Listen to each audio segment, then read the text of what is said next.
Stars are right, and that means it's time for another episode of The Whisper in Darkness. I'm your host, the Man from Lang. Thank you very much for joining me today. On this episode, I am delving into the occult with Akachi Onyele, the new investigator for the Mystic class from the Path to Carcosa Deluxe expansion. Is this shaman as fearless as she claims, or will the angry spirits of the mythos get the better of her? Let's find out. Akachi Onyele has 5 willpower, 2 intellect, 3 combat, and 3 agility. She has the sorcerer trait, 6 health and 8 sanity. She has the ability Your Assets with uses charges enter play with 1 additional charge on them. Her Elder Sign ability is +1, and you may add 1 charge to an asset with uses charges you control. Now, Akachi stacks up very well against her Mystic counterparts, Agnes Baker and Jim Culver. She's got the same willpower and a higher combat value than Agnes. She's also got a higher willpower value than Jim, although Jim has a higher intellect. Obviously, the only problem with Akachi's stat line is her intellect of 2, unlike Mark Harrigan, who's also in the Path to Carcosa Deluxe expansion. He starts the game with a card in play that helps him pass those early intellect skill tests, and so Akachi is going to need to mulligan hard for an answer, or she could quickly fall behind in the race against the agenda deck.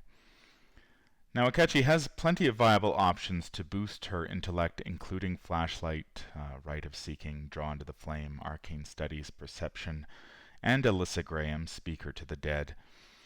However, if the Where Doom Awaits Mythos pack taught us anything, it's that the designers won't shy away from creating scenarios in which most of those tools are useless. And that could put Akachi in a tight spot unless she's able to play in early Arcane Studies, Alyssa Graham, or Perception. Akachi's low intellect also means that she will struggle to pass some of the game's parlay tests. I don't know how many times I've played extracurricular activity now, but I'm still caught off guard by that intellect 3 skill test you need to make in order to control Jazz Mulligan. Parlay certainly doesn't crop up in every scenario, but it can quickly become a real thorn in your side unless you're prepared to deal with it.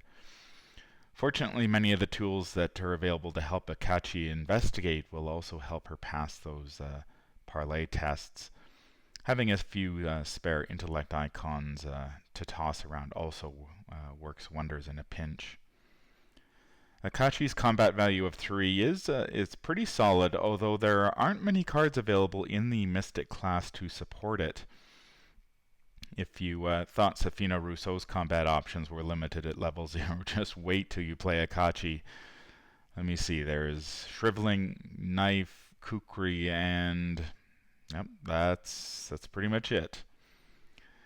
So things do get better for Akachi, though. Once she has a few experience points, she can pick up Song of the Dead from the Miskatonic Museum Mythos pack, and Spirit Athame from the Path to Carcosa Deluxe expansion to supplement her Shriveling when she gains a few experience points.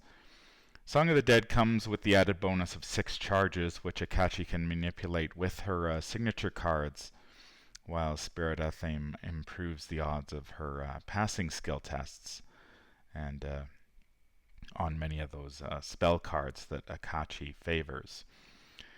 The trick, of course, will be surviving scenarios until Akachi has enough experience to buy those upgrades. Unless Akachi draws her Shriveling early, she might end up with a physical trauma to go along with that shiny new ceremonial dagger. Akachi does have a couple of options to supplement her limited combat abilities. First, she can use Blinding Light to evade enemies. She can't turn into a pile of dust. Akachi has a skill value of 5 when evading with Blinding Light, so her odds of escaping are pretty good. Her base value of 3 is also pretty decent if you don't happen to draw the Blinding Light when you need it. Unfortunately, Blinding Light is a one-shot deal. It will fool some enemies, but it won't be long before a hunter is hot on her trail, so Akachi will need to have a backup plan. If combat and evasion fall through, Akachi can always play Hypnotic Gaze to cancel an attack. With a little luck, the enemy might even damage itself, making it easier for Akachi to pick it off later. However, Hypnotic Gaze is a very expensive event at 3 resources, so finding the resources to play that can be difficult sometimes. But given the choice between spending 3 resources or taking a slimy tentacle to the face, I will gladly pay the resources. Akachi's special ability is solid enough, if not a little dull compared to the special abilities of some of the other investigators in the Path to Carcosa box. If you're playing Akachi, you're going to be playing cards like Shriveling, Rite of Seeking, and a lot of the other cards that use charges.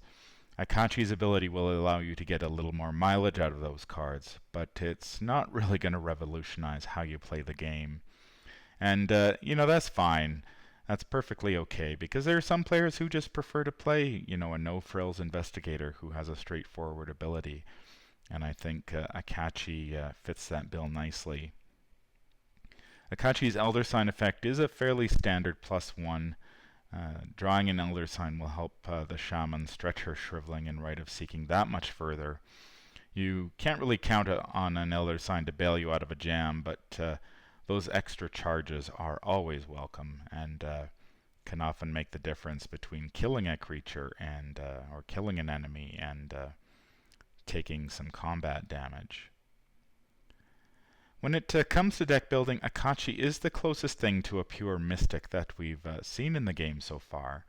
She has a deck size of 30 cards, which is fairly standard for most investigators, and she can include any mystic or neutral card as well as cards with uses charges level 0 to 4 and level 0 occult cards. Now all the cards that use charges are mystic cards, and there is only one level 0 card with the occult trait, so Akachi won't be pulling in many cards from other classes for the time being.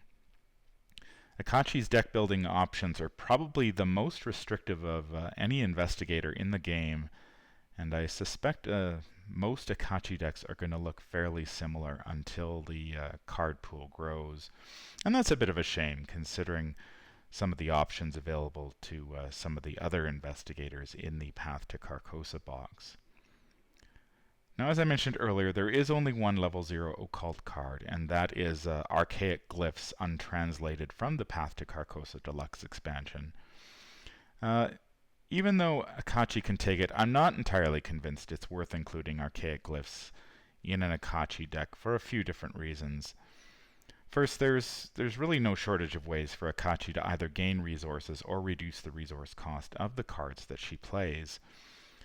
Besides Emergency Cache from the core set, there's Forbidden Knowledge, which will give you a resource for free, providing you're willing to take a horror in exchange. There is also Uncage the Soul, which is an event from the Path to Carcosa Deluxe box, which couples action advantage with the 3 resource discount on spells, such as Rite of Seeking and Shriveling. And if you're desperate, you could even play a card like Alchemical Transmutation to provide Akachi with the Arkham horror equivalent of a drip economy. Now, if you've listened to my review of the Mystic cards from the Path to Carcosa, you know I'm not a big fan of Alchemical Transmutation. However, it does synergize a lot better with Akachi's abilities than the Archaic Glyphs. Alchemical Transmutation enters play with 4 charges, which she can manipulate with her signature cards to generate burst economy, or dispense with her signature weakness, which is always important. Secondly, to translate the glyphs, you need to take an action to discard a card with at least one intellect icon, skill icon from your hand. Now, actions are at a premium in solo play, and Akachi isn't exactly flush with cards that have intellect skill icons. There are only about a dozen level 0 cards with one or more intellect skill icon, and frankly, I can't see many players pitching their Arcane Studies, Rite of Seeking, Drawn to the Flame, Ward of Protection, or Perception to translate the glyphs when they really need those cards to pass investigate skill tests, or in the case of ward or protection, cancel a treachery. Now, you might have the time toward the end of a scenario for those types of shenanigans, but again, that assumes you've had the time to play a copy of the glyphs and you've got the intellect icons to spare. The third problem with the glyphs is we don't really know what benefit the investigators will receive once they've translated them. Now, it's a safe bet that you'll be able to upgrade the Archaic glyphs to another card at some point during the Path to Carcosa cycle, but at this time there's no guarantee that Akachi will be able to use the upgrade, or any guarantee that she will actually want to use it, even if she could, especially if the Archaic glyphs follow the same pattern as Strange Solution Unidentified from the Dunwich Legacy. However, the designers of the Arkham Horror LCG are a clever bunch, and they've been willing to break with card design tradition in all sorts of weird and wonderful ways so far in this game. So perhaps the upgrade to Archaic glyphs will be a mystic card, or a card that uses charges, in which case Akachi will be able to take it. Now, I'm not going to be putting Archaic glyphs in my Akachi decks for the time being, but it certainly might earn a spot later, depending on the ability of the upgraded version. Akachi's signature cards are Spirit Speaker, Envoy of the Elusi, and Angered Spirits, respectively. Spirit Speaker is a 2-cost asset with Willpower, Intellect, and Wild skill icons, and the Ritual trait. It has the free trigger Exhaust Spirit Speaker. Choose an asset you control that uses charges. Either return that asset to your hand, or move all charges from that asset to your resource pool as resources and discard that asset. An Investigator's signature card is usually quite powerful, and Spirit Speaker is no exception. This is a really neat little card that synergizes nicely with Akachi's special ability. She can use it to bounce her Rites of Seeking, Shriveling, and Scrying back to her hand so she can replay them, replenishing their charges. And that can come in really handy if a scenario is dragging on a little longer than expected, and you're leaning heavily on your Shriveling to take out enemies. If Akachi is starved for resources or needs to switch assets in an arcane slot, say she's got a Scrying but she needs to replace that with a Shriveling, she can certainly use Spirit Speaker to discard the Scrying, add all those unspent charges to her resource pool, and then use them to pay for the Shriveling. And that's a pretty neat trick, and although I don't know how many times you're going to pull that off over the course of the campaign, it's certainly nice to have that option to be able to replace those cards in your arcane slots, and get a few resources for them in return. And Spirit Speaker is probably the only reason I would consider playing Alchemical Transmutation in my Akachi deck.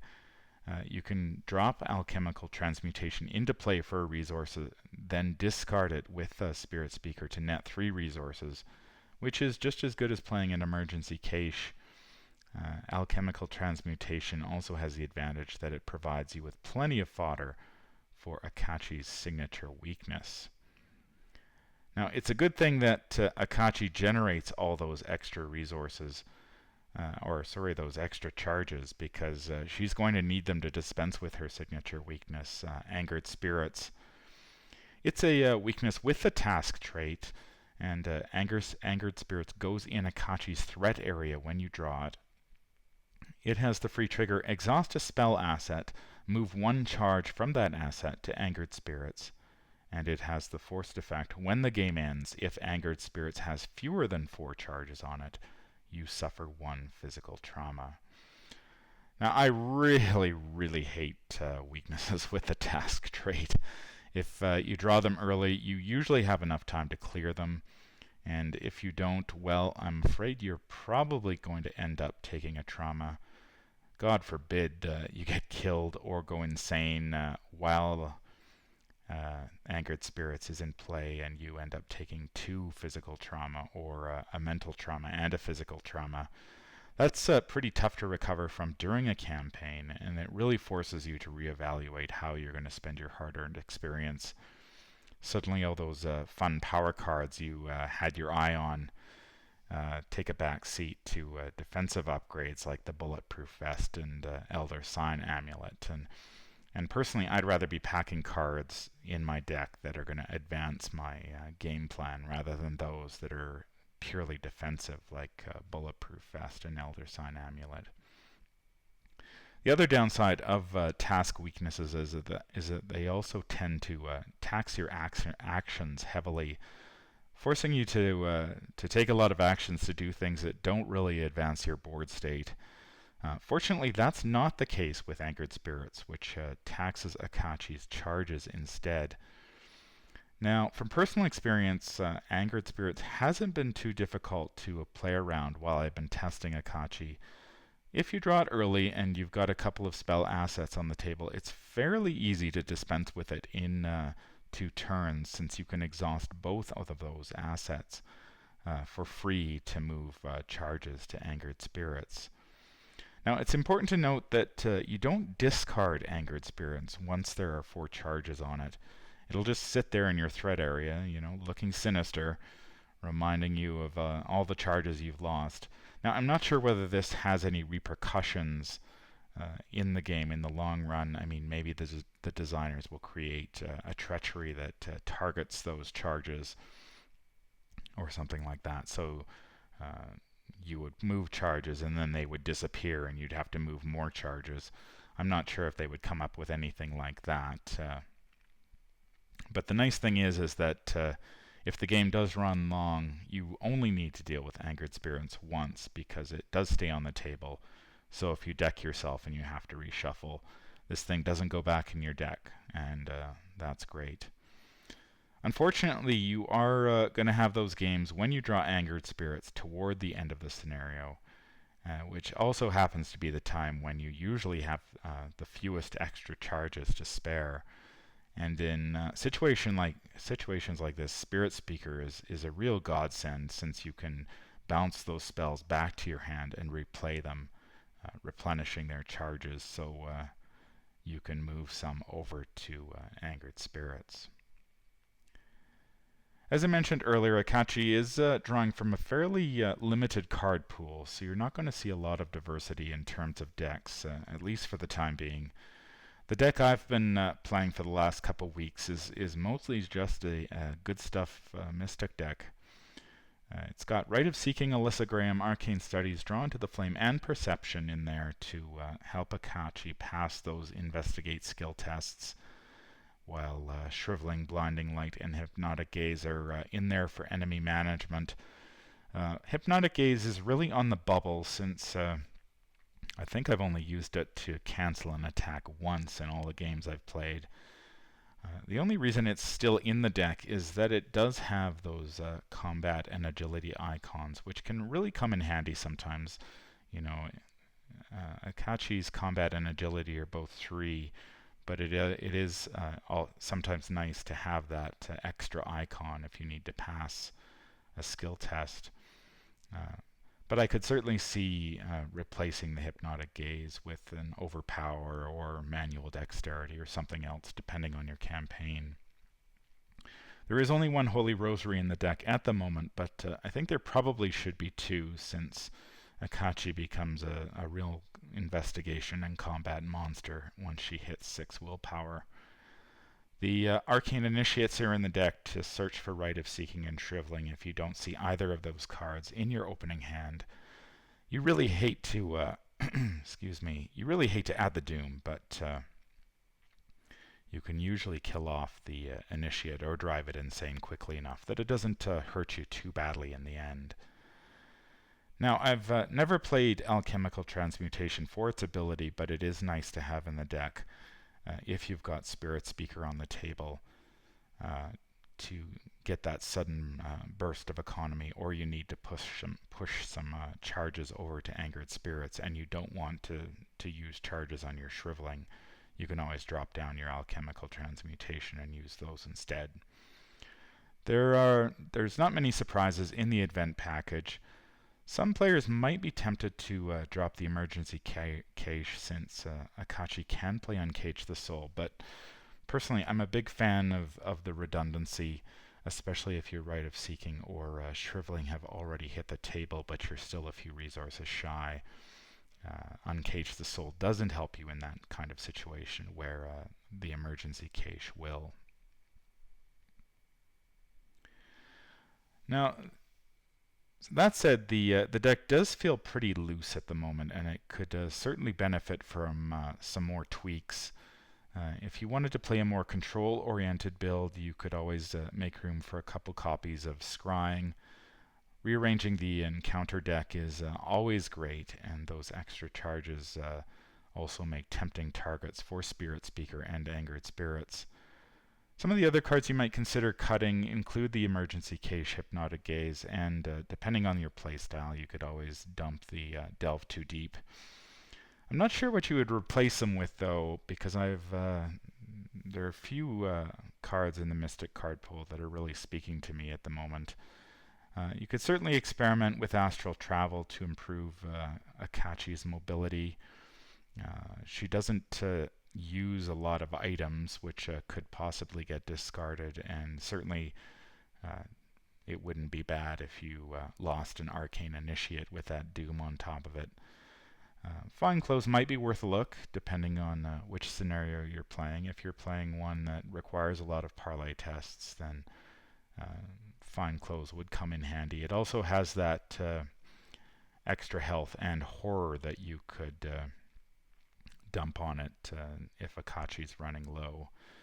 And I think Painkillers is also worth considering to shore up Akachi's health in exchange for a sanity. Usually in the games that I've been losing with Akachi, it's not her sanity that's the issue.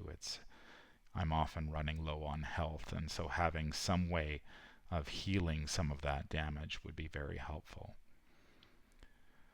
So what's it like to play Akachi? Well, to be perfectly honest, I wasn't very interested in playing her at first because, frankly, she seemed kind of boring. Yeah, her ability just really didn't grab me, but after playing about a dozen games with her, she's really starting to grow on me. She can certainly hold her own in solo play against many scenarios in the Dunwich Legacy cycle. The sole exception to that being the house always wins. I'm not sure what it is about Akachi in that scenario, but she really seems to struggle in it. In one particular game, it was funny. I drew 4 tentacles in 2 turns, and Akachi went from being in a very good position to being dead. Now, I certainly don't blame that on Akachi. That was just the chaos bag, but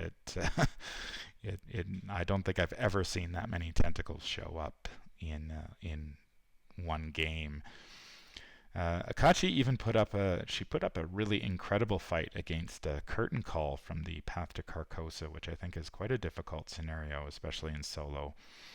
I didn't get to put up a W in that one, but I was really impressed by Akachi's resiliency. And I think there are a couple of key reasons why Akachi is so resilient. Her base willpower of 5 is very strong, and if she can hit 6 with the help of a Holy Rosary, it almost feels like you're playing on easy mode. You know, Akachi can potentially investigate, fight, and evade with a skill value of 6 if she gets that Holy Rosary down, and obviously that's incredibly strong. And the other benefit is that most treacheries in the encounter deck that turn other investigators into gibbering piles of goo really become trivial once you're rocking a willpower of 6. You know, the rotting remains and whatnot that just tag Skids and Roland for so much damage. Akachi just laughs at those, and that really makes her, you know, she can really last a lot longer during a scenario when she's not taking that damage. You know, and much like Agnes before her, you know, Akachi has very few weaknesses once she gets set up, which I think makes her a very viable choice in solo and multiplayer. She can be very powerful once she gets going. Spirit Speaker also boosts Akachi's resiliency by allowing her to play the long game. I think Akachi certainly, she really becomes a much more entertaining investigator to play once Spirit Speaker hits the table. It's almost as though she blossoms into an entirely new investigator, since I think that card, probably more than any other card in her deck, really sets her apart from Agnes and Jim. It can be loads of fun bouncing assets in and out of play, or discarding them all together to bank those resources to make a big play later in the turn.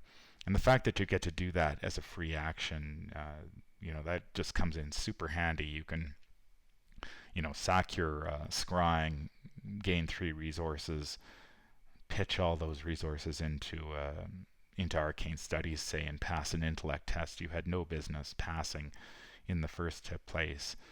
And I think Akachi's only going to get more interesting as more cards that use charges are released. My only concern is what happens if Akachi doesn't draw Spirit Speaker, because it does allow her to do so many things. If it really allows her, it also allows her to use, that shriveling. She may have very limited combat options, but if you've got Spirit Speaker out, you can simply bounce the same copy of shriveling in and out of play a couple times in order to keep fighting. And so her limited combat suddenly turns into unlimited combat. So I'd be a little curious to find out what happens to Akachi if you don't draw Spirit Speaker early enough. I've been fairly fortunate in my game so far, and have managed to get it out. And I think it's one of those cards you really want to get it on the table. You do not want to be pitching Spirit Speaker if you can help it to a skill test. So, all in all, I think Akachi is a very potent investigator in solo and multiplayer. I think once she gets set up, she has very few weaknesses that the encounter deck can exploit. If you've got a willpower of 6, an intellect of 6, and a combat of 6, and your worst stat is an agility of 3, that's really good. That's really strong. Now, she might be a little too monothematic for some players, but her deck building options are going to slowly improve as the card pool grows. Personally, I'm really looking forward to seeing more cards like Spirit Speaker that manipulate the charges on assets to produce interesting effects. I think that's some design space that is certainly worth exploring, and it would make Akachi a lot more interesting than her special ability would let on. And I think a lot like Jim in the Dunwich Legacy cycle. Jim was kind of ho-hum at the beginning, but as the cycle progressed, more and more cards were released that played into his ability to manipulate the tokens in the Chaos Bag. And I think as the Path to Carcosa cycle carries on, we're going to see a lot more cards that allow Akachi to manipulate those charges in more interesting ways. So I'm really curious to see how she develops over the next six Mythos packs. So, all in all, if you're looking for a straightforward investigator who's very difficult to take down once she gets going, I think Akachi is the shaman you want on the table. That's going to do it for me today. If you enjoyed this episode, I'd appreciate it if you could leave me a thumbs up. It helps out the channel a great deal. Or you can rate it on iTunes. How has your experience been with Akachi? You can always leave a comment down below and let me know. I'm always curious to hear what you guys have to say about the investigators and your experiences with them. Make sure you hit that subscribe button to be notified of when I release future content. If you'd like to contact me, I can be reached at manfromlang@gmail.com. I'm also on Twitter at manfromlang. Until the stars are right, keep your shotgun close and your elder sign closer. Take care out there, and happy investigating.